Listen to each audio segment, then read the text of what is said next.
Hallelujah, glory to Lord Jesus.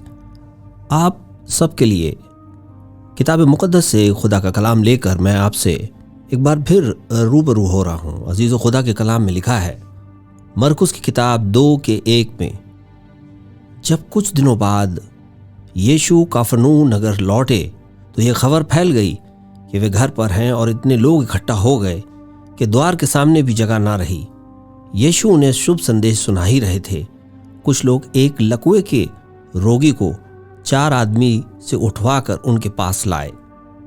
भीड़ के कारण वे उसे यीशु के सामने नहीं ला सके, इसलिए जहां यीशु थे उसके ऊपर की छत उन्होंने खोल दी और छेद से लकवे की रोगी की चरपाई नीचे उतार दी। यीशु ने उन लोगों का विश्वास देखकर लकवे के रोगी से कहा, पुत्र, तुम्हारे पाप क्षमा हो गए। और बाइबल ऐसा कहती है कि कुछ शास्त्रियों ने जो बैठे थे मन में तर्क वितर्क करने लगे, ये मनुष्य ऐसे क्यों बोलता है? ये ईश निंदा करता है। परमेश्वर के अतिरिक्त और कौन पाप क्षमा कर सकता है? यीशु ने तुरंत अपनी आत्मा में जाना कि वे मन ही मन क्या सोच रहे हैं, और फिर प्रभु यीशु ने कहा, तुम्हारे पाप क्षमा हुए, अथवा यह कहकर उठो और अपनी चरपाई उठाकर चलो फिरो, और वो व्यक्ति चंगा हो गया। आज शाम मैं आपसे ये कहना चाहता हूं, हमारी जिंदगी में भी कई बार चिन्ह और चमत्कार आसमान का खुदा दिखाना चाहता है, लेकिन हम उसे लेना नहीं चाहते। आपका सवाल हो सकता है, कैसे?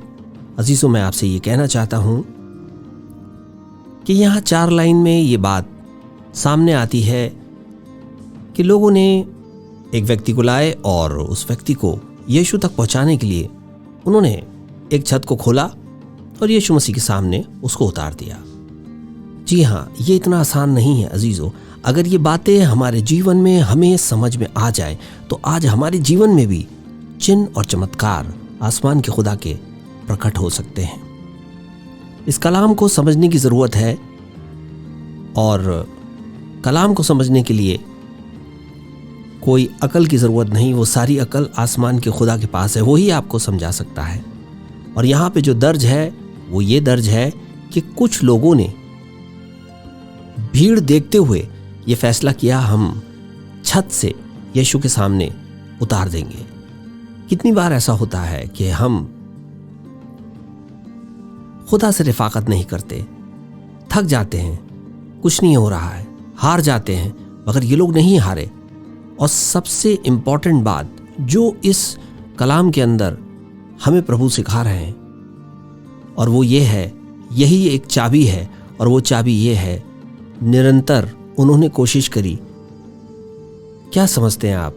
क्या एग्जैक्ट जगह पर कोई उस समय जीपीएस लोकेशन सिस्टम नहीं था, कुछ ऐसा नहीं था। उनको कैसे पता कि ठीक इसी जगह पर यीशु मसीह है? उन्होंने उस छत को कई बार खपड़ैल हटा के देखा होगा, कोशिश की होगी, अरे ये तो गलत जगह पे आ गए, अब हम इस जगह को खोलते हैं। ऐसे करते करते आखिरकार वो यीशु के सामने उसको उतारने में कामयाब हुए। हमें भी यीशु के पीछे चलना चाहिए, उसको पुकारना चाहिए। यकीनन वो रुकेगा और हमको जवाब देगा, क्योंकि उसने कहा, ना मैं तुम्हें छोड़ूंगा और ना मैं तुम्हें त्यागूंगा। जीवित परमेश्वर का पुत्र आज भी हमारी आवाज पे रुककर हमसे बात करना चाहता है।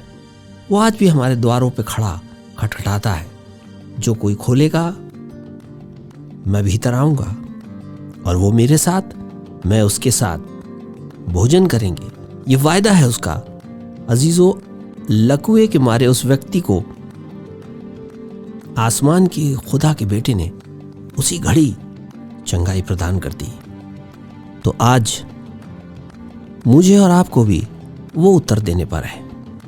जरूरत इसी बात की है, निरंतर लगातार उसको खोजते रहें, उसे पुकारें।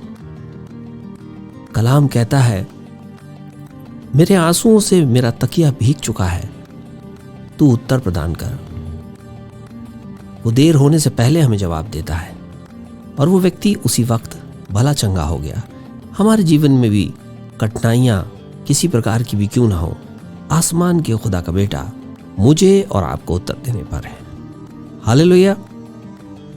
तो आज खुदा के आगे घुटनों पे आइए और खुदा से मांगिए, अपने सर को उसके आगे खम कीजिए।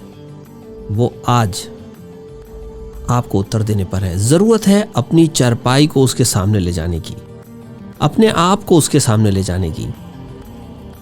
और इसके लिए या तो हम स्वयं चाहते हैं, और अगर हम सक्षम नहीं तो हमारे अजीज जो हमारे लिए दुआ करते हैं वो हमें पहुंचाते हैं। हालेलुया। आप सबको जय मसीह की। शालोम।